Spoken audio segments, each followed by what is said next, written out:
লংকাত এজন ব্যক্তিৰ অভিনৱ অনশন ন্যায় বিচাৰি নামিছে নিজ পুখুৰীত ডিঙিলৈকে বুৰি 5 দিনীয়া জল সত্যাগ্ৰহ লংকাৰ কপাহবাৰী নিবাসী লোকজনৰ নাম মিনাজ উদ্দিন তেওঁৰ পৈতৃক সম্পত্তি কাঢ়ি নিছে ভূমাফিয়াই তেওঁৰ বহু বিঘা মাটিৰ ইতিমধ্যে ভুৱা নামজাৰিও হৈ গৈছে ভূমাফিয়া কিটা আমাৰ কপাহবাৰী মৌজাৰ তাৰাপুৰ গাঁৱৰ আব্দুল কাদিৰ হি পূৰ্বতে হত্যাকাৰী 2013ত নিজৰ ছোৱালী হত্যা কৰিছে 2015 চনত পত্নী হত্যা কৰিছে হি মুকু মাটিত গলে হি ময়ো মাটিত যদি যাওঁ অফিচাৰত যাওঁ মোক হত্যা কৰিব মোৰ তাত অডিঅ' ক্লিপ তথ্য সহ আছে আব্দুল কাদিৰ তাৰ এটা সৰু ভাইটি এনাম মহব্বত আস্কৰ ৰাজীৱ হুছেইন লাল মিয়া সৈফুদ্দিন এগাল সিহঁতৰ বাৰীৰ ওচৰত মাটি হোৱাৰ কাৰণে সিহঁতৰ দবদবনিটো অলপ বেছি পুলিচ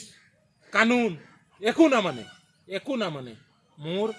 আইন আৰু ন্যায়ৰ প্ৰতি আস্থা আছে কাৰণে মই আজি এইটো মহাত্মা গান্ধীৰ হেৰি লৈ পেলাই সেৱা লৈ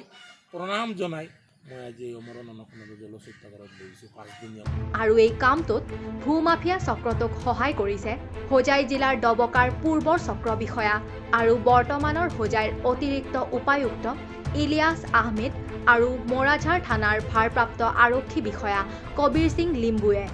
এই অভিযোগ মিনাজ উদ্দিনৰ এডিসি ইলিয়াছৰ বিৰুদ্ধে মই মাত মাতিম এডিসি ইলিয়াছ কোভিড পজিটিভ নামজাৰি মোৰ কেনসেল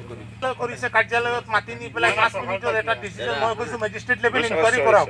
ইনকুৱাৰী একো নাই ডিসিজন ঘপককৈ 10টা বজাত লৈছে এইটো কোন ধৰণৰ নীতি আৰু আদৰ্শ ইতিমধ্যে তেওঁ এই বিষয়টো আৰক্ষীক অৱগত কৰাইছিল মোৰাঝাৰ থানাত দাখিল কৰিছিল এজাহাৰ পিছে কোনো সঁহাৰি নাপালে ব্যক্তিজনে সেয়ে ন্যায় বিচাৰি আৰম্ভ কৰিছে জল সত্যাগ্ৰহ অব্যাহত ৰাখিছে 5 দিনীয়া অনশন কাৰ্যসূচীৰ বলপূৰ্বক এখন গড় সাজি এই সংক্ৰান্তত মই মোৰাঝাৰ থানাত এখন এজাহাৰ দিছিলোঁ দুষ্কৃতিকাৰী তথা ভূমাফিয়াৰ দলটো এতিয়াও মুকলি আকাশৰ তলত ঘূৰি আছে আৰু এই মাটিৰ কাষতে থকা মোৰ এটা ডাঙৰ 7-8 বিঘা মানৰ ফিচাৰী আছে মই ফিচাৰীত মাছ পালন কৰোঁ গোটেই এই অঞ্চলৰ ৰাইজক সোধক মই আজি 5 মাহৰ পৰা এক বিন্দু পৰিমাণ মই দানা খাদ্য আদি দিব পৰা নাই মোৰ মাছ তিলকৈ মৃত্যু মুখত পৰিছে আৰু কবিৰ সিং লিম্বু ডাঙৰীয়াৰ ওচৰত মই গৈ হেৰাণ হৈছোঁ তেখেতৰ ওচৰত গ'লে তেখেতে বৰ দুৰ্ব্যৱহাৰ কৰে আৰু আমাৰ দলিল সব বোলে ডুপ্লিকেট এইবিলাক বোলে অবৈধ এই কাৰণে মোৰ অমৰণ অনশন আৰু জল সত্যাগ্ৰহ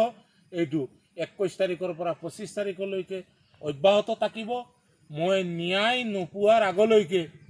এই অনশন মই ভংগ নকৰোঁ আৰু এই ভূমাফিয়াৰ দলক লেণ্ড গ্ৰেবিং এক্টৰ আওতাত আনি জেল হাজতলৈকে যিমান সময়লৈকে প্ৰেৰণ কৰা নাই আৰু মোৰ মাটিটো মুকলি কৰি দিয়া নাই ইমান সময়লৈকে অনশন অমৰণ আৰু জল সত্যাগ্ৰহ অব্যাহত থাকিব হোজাইৰ পৰা ৰাজা বৰভূঞাৰ ৰিপৰ্ট জনদৃষ্টি নিউজ